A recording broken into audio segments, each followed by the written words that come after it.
Today I've got a new setup, as you can see. And I'm not prepared, but we'll make most out of what we got.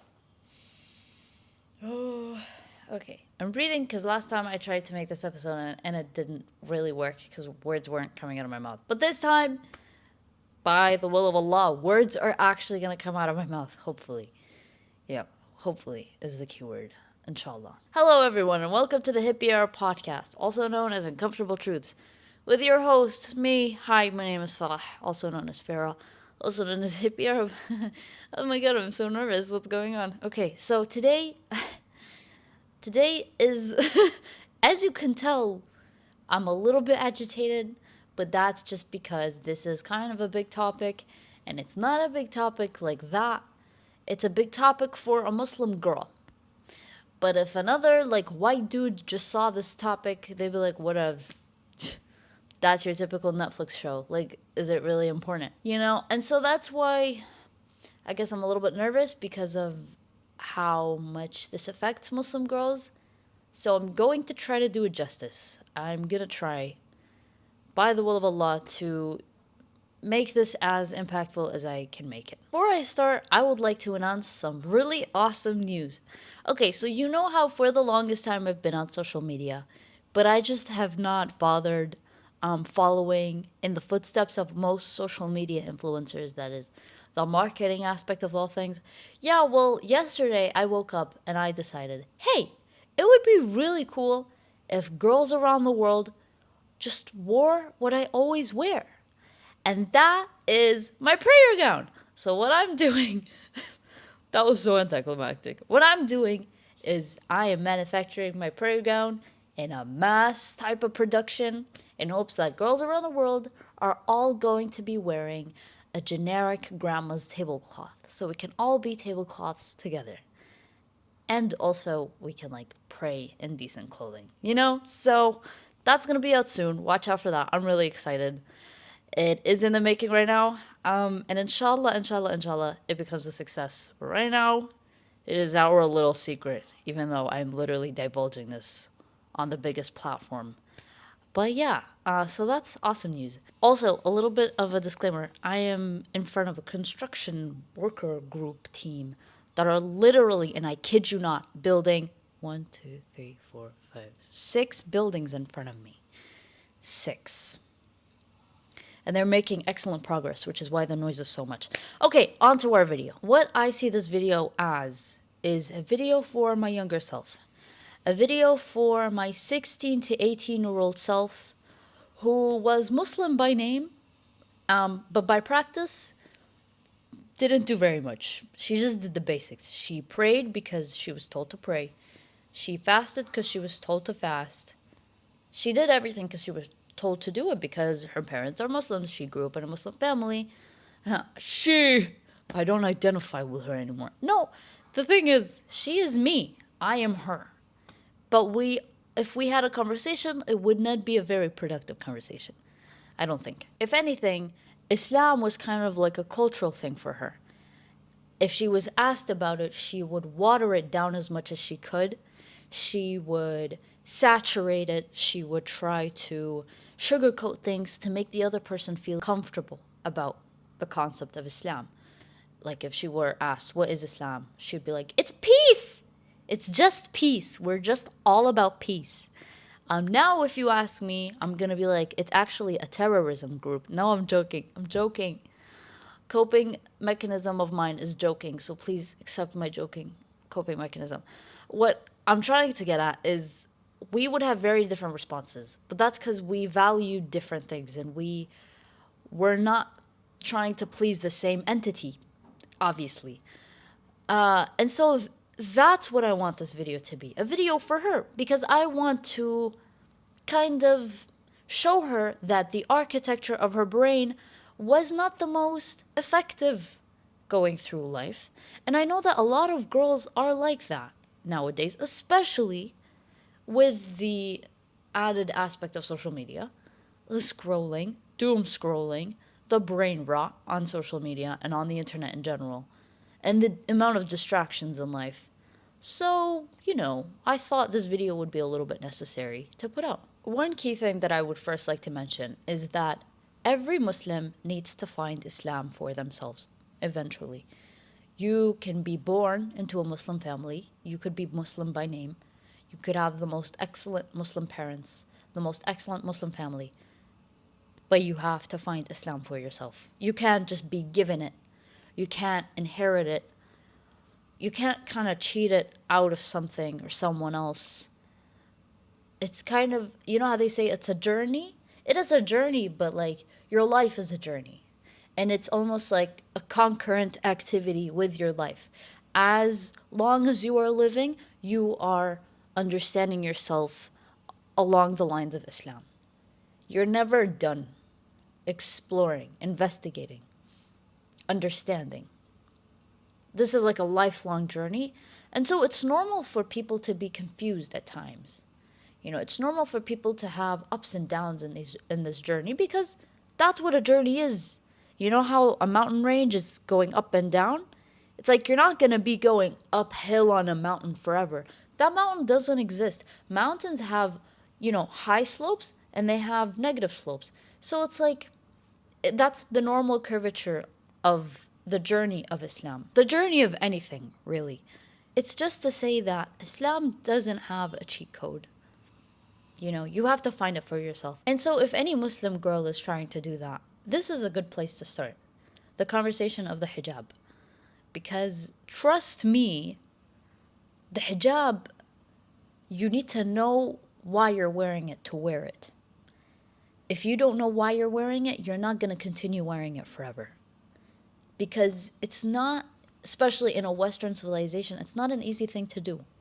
I recognize that. It's not something that, it can become easy with time, but it's not something that goes with the grain. It's something that very much goes against the grain, at least in the beginning. But then hopefully it becomes second nature. You don't even think twice about putting it on before leaving. But you have to know why. And it might be difficult at first, but that's why Islam is a journey. That's why you have to discover and understand things for yourself. To preface this video, I am going to talk as though I am actually talking to my younger self. But like not in a cringy way where I'm like, hey Farah, how's school? I'd never do that. Hey Farah, how's school? That was a joke. Anyway, it's gonna be a very self-centered conversation because it's literally, and I mean this in the literal sense, it's between me and me. It's myself. So it's self-centered. But also, this is the video that I was looking for when I was searching about wanting to take the hijab off. I went on YouTube, as any girl would, obviously, because that's where she goes to get information. And I was like, I want to take my hijab off. And the stuff I got was like, just was not suitable for me at all. And it's not like I wanted a video to convince me of keeping the hijab on. Because I was determined to take it off, bro. I was like, I'm determined. Yeah, for some reason I was ambitious, but in the wrong areas of life. No one sat down in a funny way and explained things. And so that's what I want to be. So we might cry. I don't know. We'll see what happens. But we might also laugh because I think that sometimes things get a little bit too big in our heads and we realize we just need to laugh it out. Oh, but not only that. Like we need to realize what our priorities in life are. We need to know what this life is about and stuff like that, like the deep stuff. But then we get to laugh, that was funny. Unfortunately, I didn't have that experience. I would have loved to have that experience. I couldn't believe I was going to take my hijab off. But I never had that thought. I was always like, I'm determined to take this piece of cloth off of my head. Oh, I used to call it a piece of cloth. I used to not call it a hijab. Yeah, I was very different, you could say. But that was just 16, 18-year-old me. She was cray-cray. She was a little bit, determined, but really just in the wrong areas of life. Many videos that discuss the hijab talk about just that, the hijab. That's literally, most of them at least, that's all they talk about. And they talk about why Allah may have ruled that for us, why it's an obligation for Muslim women. And honestly, it's so funny to me when Muslims try to justify things like we are the ones that made the command. Like, at the end of the day, Allah knows, we don't know. Allah didn't give us very much, so much explanation regarding the hijab. First is to identify ourselves as Muslim women, and the second is to guard ourselves. And some people try to add on to that other justifications and reasons for wearing it. It's like, let's maybe not make stuff up off the top of our heads. That's just me personally. But I think it's not about the hijab. It's not about the hijab. It's about the relationship between you and Allah. And that's kind of like obvious, except like not many people say that. There was like the hijab. It's about the hijab. It's not about the hijab. Allah could tell me to do a cartwheel. I would try. I might break bones, but I will try to do a cartwheel because it's between me and Allah. It's the relationship between me and Allah. Allah could tell me to do a backflip. I might die, but I'll try to do it because Allah commanded me to do it. So it's not about the hijab. Like, I get why it would center back to the hijab because it's a tangible thing. We get to see it, touch it, taste it. Maybe let's not taste it, but like hypothetically you could. But it's not about the hijab. It's about doing the things that Allah commands you to do. Now, here's what I think a lot of the videos that I was searching for was missing, besides the comedic aspect of things, because I just feel like comedy makes everything better. Except when a person dies. That's not a very appropriate place. I found out the hard way. But okay, that was so unnecessary. No, but I actually found out the hard way. Let's keep it moving. Oh my god, I need to stop. There's this term in philosophy called phenomenology, and as the name suggests, it is the study of phenomena, how someone experiences a particular thing. So like subjective human experience. And what it tries to find out is the commonality between shared experiences. So the question that it often brings up is, what shared understanding can we develop from each having experienced a particular thing? And in this case, it's the hijab. So if you ask one girl how she feels wearing the hijab, and another girl, and you bring all of these understandings together, what is the commonality between them? For one girl, the hijab might be a breeze. It might be a walk in the park. She wears it all the time and she actually feels so comfortable with it. If she's not wearing it in public, she will feel practically naked. Yes. For another girl, it's like a mountain on top of her head. Whether she's wearing it or not, she feels like the hijab is actually keeping her from living her life. Like, she doesn't even regard it as a hijab. She sees it as like a piece of cloth, a piece of fabric, and she thinks that life would be a lot simpler without it. Now, funny enough, I have been both of these girls. Thank you. Yes, thanks. Hello, hi, that's me. All I can say is I really do understand the girls that view the hijab as a piece of cloth, as a piece of fabric. I understand. No matter how blasphemous, people will say that's a blasphemous thing to say. You can't say that about the hijab. Because right now, I regard the hijab as an honor. I'm like honored to wear the hijab because I'm honored to serve Allah. But before, I was like, I hate it. It was, oh my God, whoa. I was way too honest. I actually really didn't like it. I really didn't like it. Like, it was annoying to me. And not only that, when I saw girls wearing it really well, I would just be like, how on earth are they doing it? Because I can't. I feel like I'm suffocating. You know what I mean? So that's what I'm going to try to do. I'm going to try to take this phenomenology, but like apply it just solely just on me. Like, I am the sole focus of this study. I am the center of the universe. Actually, yeah, I have been told that. Yes. I'm not self-centered at all. People call me really humble. But yeah. No, what I'm going to try to do is I'm going to try to bridge the gap between how I used to think and how I think now. And hopefully that just makes someone understand it a little bit better. I hope. Because I feel like when you see a girl in really good hijab, you're like, she's always been that way. She's just, wow, she's like, I don't know how she does it, but she looks like she's on top of things. I am actually on top of things. Thank you so much for noticing. But no. But it's like seeing a really nice building. You haven't seen the internal structure of that building when it was being built.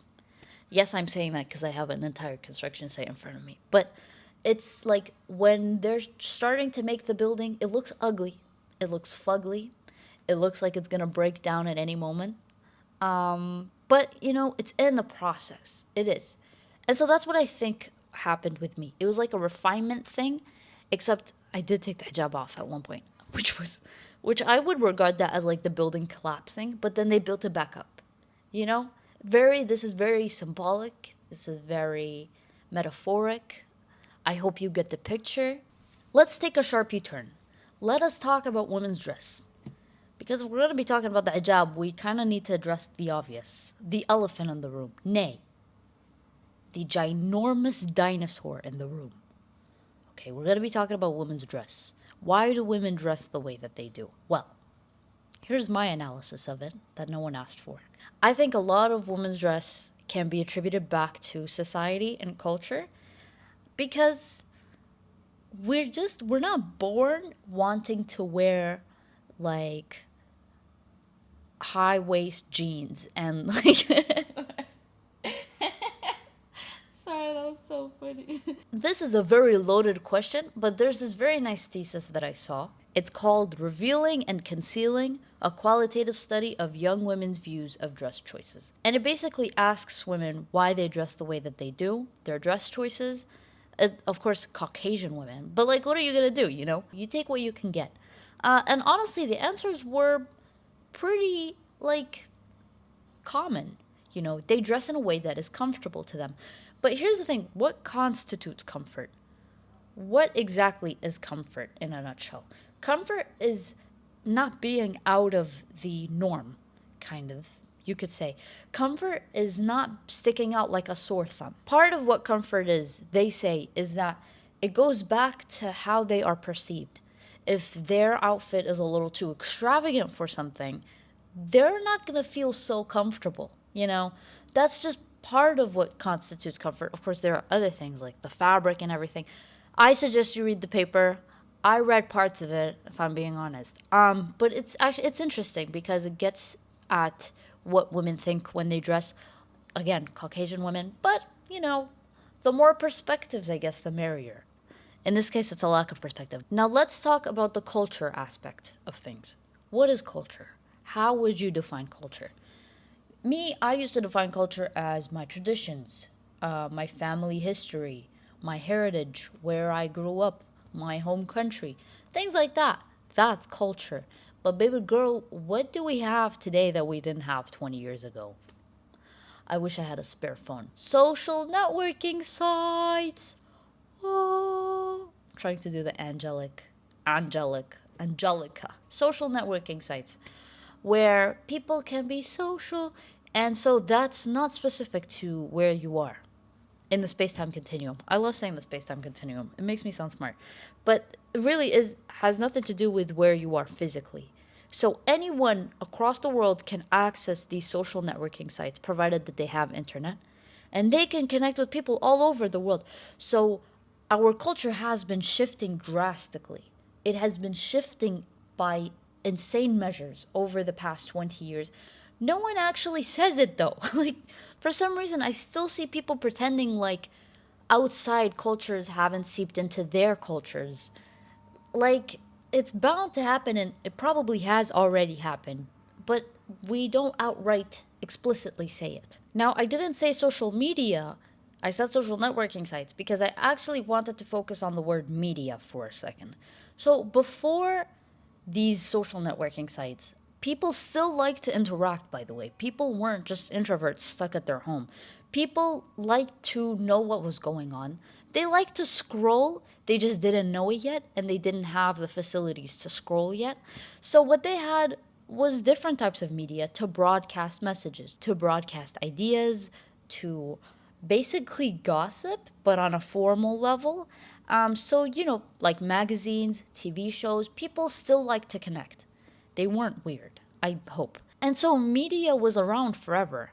This concept of wanting to connect and wanting to be in the loop was there forever. And so these things actually influenced people at their time So when we're talking about the concept of women's dress, women weren't just influenced in the last 20 years. Women were influenced throughout history, through different media outlets and whatever that may have been specific to the time period. But magazines were so influential at their time, at their peak. Like Harper's Bazaar and more magazines that I would say off the top of my head, because I know magazines like the back of my hand. I don't. But there were popular magazines just like there are popular channels today, like there are popular social media sites. It was just their outlet at that time. Now, let me give you a little bit of a lesson on transmission modes. Let me make at least some use of my computer science major. So, here's the thing, transmission modes come in three types. I'm just going to be mentioning two types. There's simplex and there's full duplex. Simplex is when there's one sender and one receiver, and the sender just sends stuff to the receiver. Receiver can't send anything back. Receiver only receive. I feel like making it in monkey terms is just so much easier. Anyway, so the receiver is just receiving. This is how people were back then, before social media, before social networking sites. People would only receive information. There was no way to send it back. So people would be influenced, I guess, to some degree, but there was no way to give feedback in this whole cycle. So you could say this was through magazines, TV shows, whatever it was regarding that specific time in the most popular media outlet. Now, full duplex is when both stations can send and receive. Send, receive, receive, send, and it goes on and on forever. Now, that is our modern age social media. People are not only receiving information, they can put out information by way of text, by way of photos, by way of videos, by way of whatever. But people can interact with the world. And that's basically what social media is today. You put a like, that like goes through, the person sees the like, they get a dopamine boost. This is today. This is today.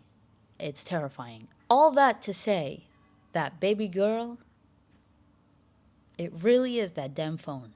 And I don't want to be the one to say it. And I don't want your mom to be the one to say it. But it is the case. And it had to come from someone. And honestly, I volunteer because I love volunteering for uncomfortable tasks. But it really is that damn phone. Being in this environment where there is continuous, never-ending interaction with the world, where you get influenced, maybe you get to influence. It's just, this network is mind-boggling. If you drew it out, I don't even have a word for what it is. It's ineffable. That's what it is. And I think, if I remember correctly, ineffable means that it cannot be described. So, it is ineffable. Now, many people hold the belief that you are a product of your environment. And in this case, it's not really just the physical environment, it's also the digital environment. What you have on your feed, what you see on the internet, and the internet is another world in and of itself. And I used to hold that belief that you are a product of your environment, except now I'm slowly starting to understand that if someone has fundamentals and values instilled in them, to the degree that they are like pillars, and without these pillars, they wouldn't be who they are, then these people, I don't think, would be influenced by their environment, at least not easily. Because what are these values? What are these fundamentals and principles that they hold in their character? They're like pillars. They're like how I talked about the building in the beginning. When you make the bare bones of the building, that's it. That's the building itself. Without it, the building wouldn't really exist, and the building would potentially fall apart if they continue to try and construct this building. And these pillars, they don't change. They do not magically deconstruct and construct in another way throughout the building construction process. Because if they did, it would fall apart again. So values don't really change, you know. And what is the only thing that doesn't change? Islam, baby girl. Islam is the only thing that doesn't change. People's opinions and views and moral views and opinions and judgments and all that has to do with human nature does involve change. We are all about change. The only thing that doesn't change, and I mean this, is Islam. And that is a very bold statement, but I'm willing to die on that hill because it's true. Now, with all of this social media, you're interacting with videos, photos, you're leaving likes, you're leaving comments, you're getting likes, you're getting comments, you're posting on your story, you're hoping that one person watches the story. Been there, done that. You're just always on these media apps. It's insane. And I don't want to be the one to say it, except let me be the one to say it, that it is distracting you. 100% it's distracting you. I can't assume things about you. I can't say that you are on social media for validation. I don't know you enough to say that. That is not fair of me to say that about you. I don't know your situation. All I know is that social media is a luxury. And somehow we're treating it like it's a need. Some people treat it like it's their lifeline. Like they need to be on there, otherwise something's gonna happen. It's the epitome of a luxury, though. Like we really do not need it. Actually, we really don't need it. And so the number one advice I would have given to my younger self is get rid of the social media. Why do you have it?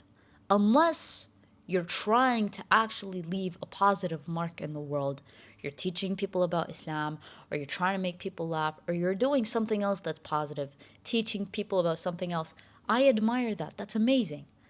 But if you have it for no other purpose than to showcase your life and yourself, like, what is the reason though? What is the purpose behind that? I don't understand. And I'm saying I don't understand even though I used to do that in the past. I used to indulge in that. And it's almost like I posted, like people depended on me posting. Like people need to know what's going on in my life right now. People did not give a flying flap. I don't swear. It's just I was so into it, you know? People don't give anything about what you post. People really don't care. People really just, they care about themselves. They care about what they're posting, and you're caring about what you're going to post. But each one thinks that everyone cares about what they're going to post. Such a jumble of words, but I really hope that you are understanding what I'm saying. I would also like to say that social media has gotten very beauty based. Beauty. I said beauty, not booty. Although that's also true, but beauty. Beauty. Thank you. Where is my award for the spelling bee? I would have done amazing in the spelling bee. I'm just saying. Anti-disestablishmentarianism. I'm not going to try to spell that out. I would just like to say that I know that word. Anyway, yeah, it's gotten very beauty-based because social media platforms are very vision-based.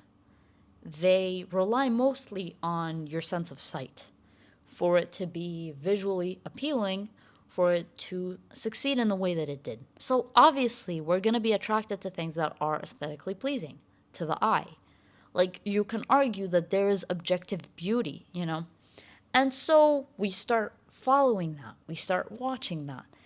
And it becomes, all of a sudden, a beauty competition. And then all of a sudden, you think that you need to hop on that train of the beauty competition. That there is a competition. We do not know who the judge is. All we know is that you have to enter this competition. And by making an account, buying a bunch of clothes, doing what you need to do, you are in this competition. And now you are amongst the contestants. And now you have to look really good on social media. What is the point of all of this? I really don't understand. I don't know.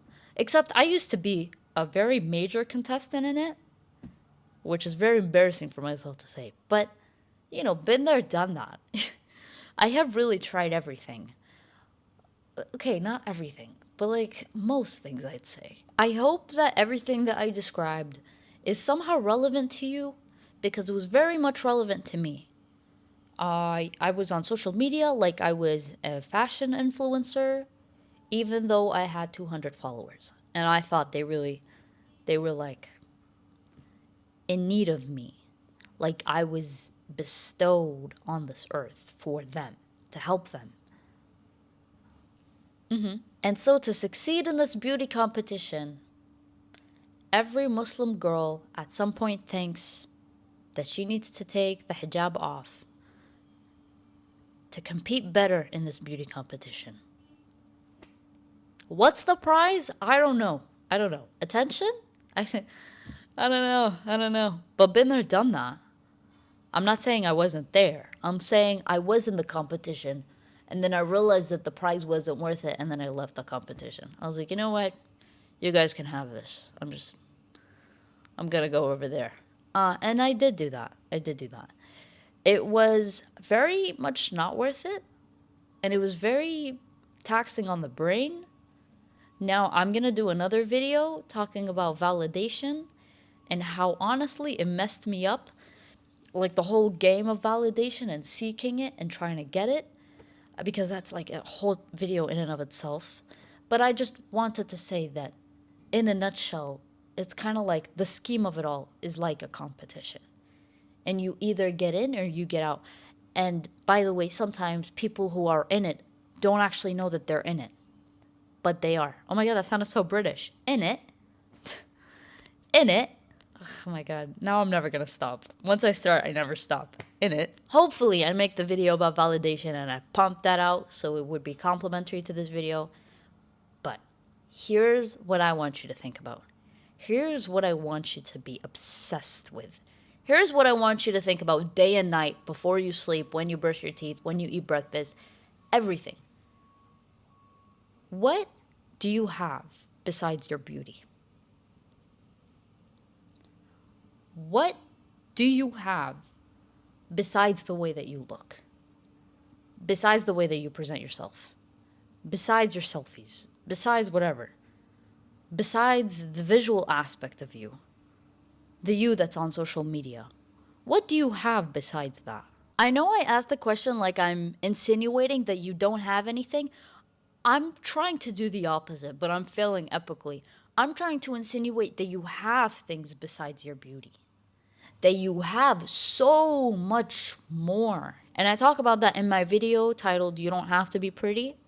I just didn't go into too much detail. But you really have so much more than just what you look like. And the fact that some people try to reduce who they are to how they look, and that's how they got a following, to me is sad. I actually feel bad for people who have that type of orientation in their life. Not because of anything, just because, what for? What's the goal? I always, like, if I'm seeing anyone do anything, that's like my go-to question all the time. Because, okay, have mini goals where you're like looking into the specifics of your life, but have an aerial view of what is all of this about. Why am I flipping here? You know, like when you ask that question, you're asking your 30-year-old self, your 40-year-old self, your 50, 60, 70 till you die. What is all of this about? It's not about the freaking beauty competition on Instagram. So why was I in it to begin with? You know, thankfully I wasn't there for long. But it's just, there's something bigger than all of this. Now, this is the tip that I would generally give my younger self. Besides another tip that I'll say right here and right now, that you need to fix your relationship with Allah. This is something that's obvious, but like if you're talking about the hijab, you're talking about something that you don't necessarily want to do. It's not just about the hijab. It's about anything that you don't necessarily want to do, but that is commanded by Allah. It's an obligation of Allah. Then that means that you need to fix your relationship with Allah. If you fix your relationship with Allah, if Allah is like the center of your life, you do not give a flying flap of what He's going to command. Like I said, He could tell you to do a backflip. You're going to find a way to do a backflip. So the hijab is kind of like no question. And it's going to be hard at the beginning, and that's fine. And I understand that. Even if you're already wearing it, but that you try to fix your attention, you try to work on it, you try to get focused again. But that, I said this before and I'm going to say it again. You need to know who you're wearing the hijab for. At the end of the day, you're actually wearing it for yourself if you are wearing it for the sake of Allah. Because anything that you do that is going to help your relationship with Allah, generally it's helping yourself. Yani you're not benefiting Allah in any way, by the way. Allah doesn't need our service. He doesn't need our worship. He doesn't need anything that we have to offer. Huwa al-ghani. He is the rich one. And we're the poverty. We're the poor. We're the ones who have nothing. We are like clay, you know? And so that anything you do, you ultimately do for yourself. You're not going to do it for Allah because Allah doesn't need it. But Allah appreciates it. And in the end, it's going to beautify your relationship with Allah.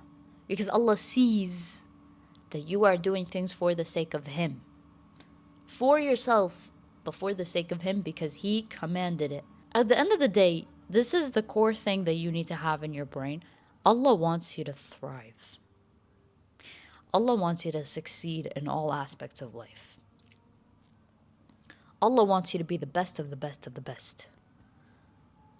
But I see a lot of girls that don't want that for themselves. And I was one of them.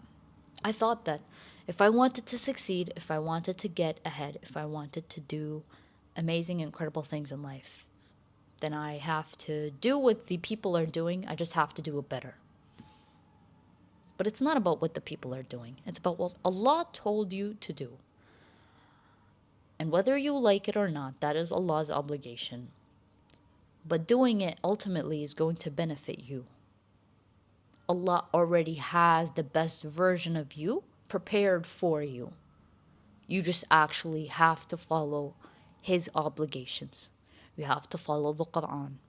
You have to understand the way the Prophet ﷺ lived his life for you to be the best version of you. It's not just going to happen like because I'm following the trends, because I'm living the clean girl aesthetic. That makes no sense. That makes very little sense. Allah already wants you to be the best version of you. You just have to try. I think I have a video that I made a long time ago titled, "Your Best Self is When You Meet Allah." Something like that. I don't even remember. But that statement alone stands out. And so that was my number one tip, is for you to fix your relationship with Allah, to meet Allah, to know Allah. Do you know Allah's names? I'm not saying it like I know all of His names, but have you sat with Allah? Have you sat with Allah's names? Have you pondered them? Have you seen them in the Quran and noticed them and noticed their order? Have you been with Allah recently?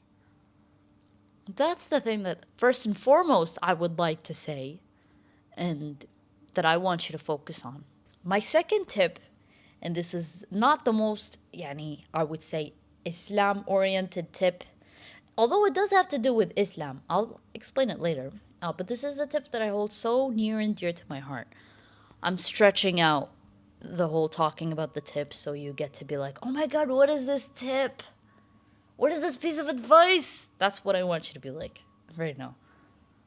If that's not the case, then I feel like I failed. But this tip is important, so pay attention. The second tip that I have is for you to have personal projects. That was very anticlimactic, if I'm being honest. I was expecting like a, I don't know, some sound effect to happen naturally, organically, but it didn't, which is okay. But basically what I mean by personal projects is having things in your life that you get to work on and strive in to build your character.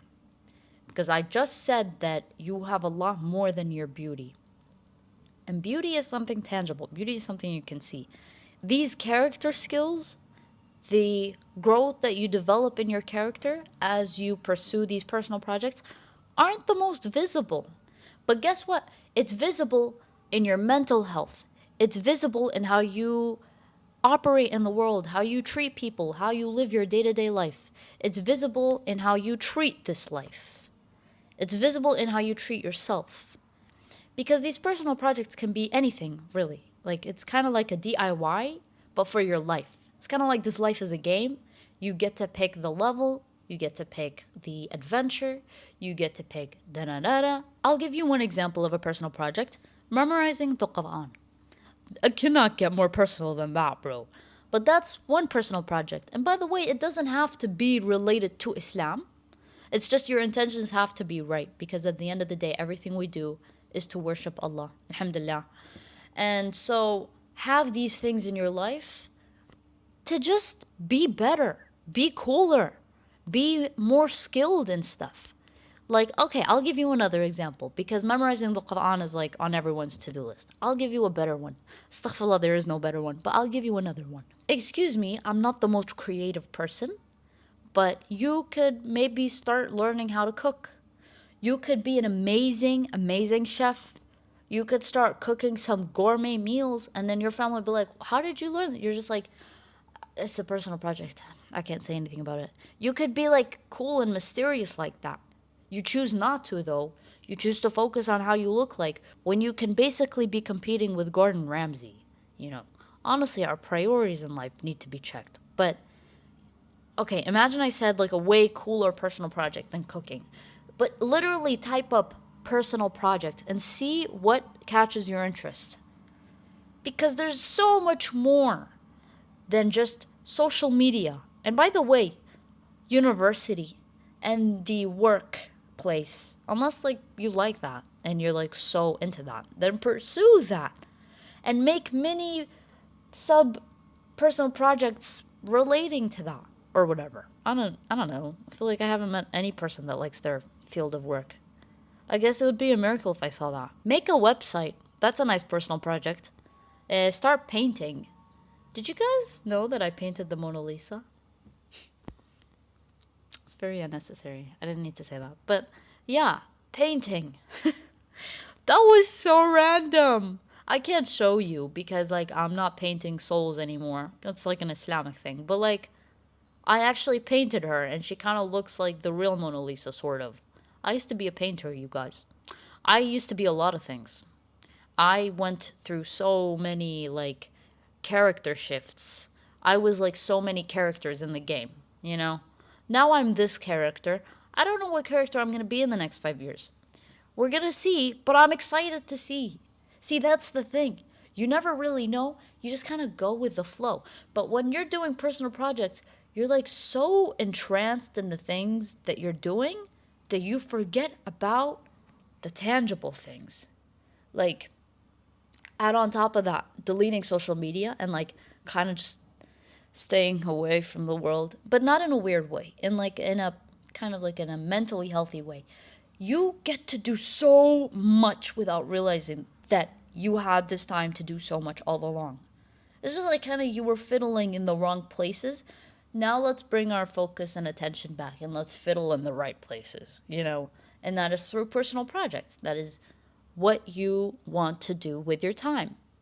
And that's like, it's intimidating on where to start with that because the world is your oyster. Oh my God. I know that's such like a cliche saying, but when you understand that you have the ability to do anything and everything, of course, within the halal bounds, I feel like I don't know why I have to mention that. It's obvious, but the world is really your oyster. You get to do anything and everything. You can change the world, man. I mean, woman, hopefully. You can change people's lives, which is so insane. Like, I don't want to use myself as an example because that's not very humble, but like, look at what Allah allowed me to do. Just because I like decided to get out of the competition of Instagram, the beauty competition, and now I started to do the things that I actually love. And it's like I actually do not care to think about the hijab because khalas, that's just me. I wear the hijab. Just like I pray, just like I fast, just like I do anything that pleases Allah.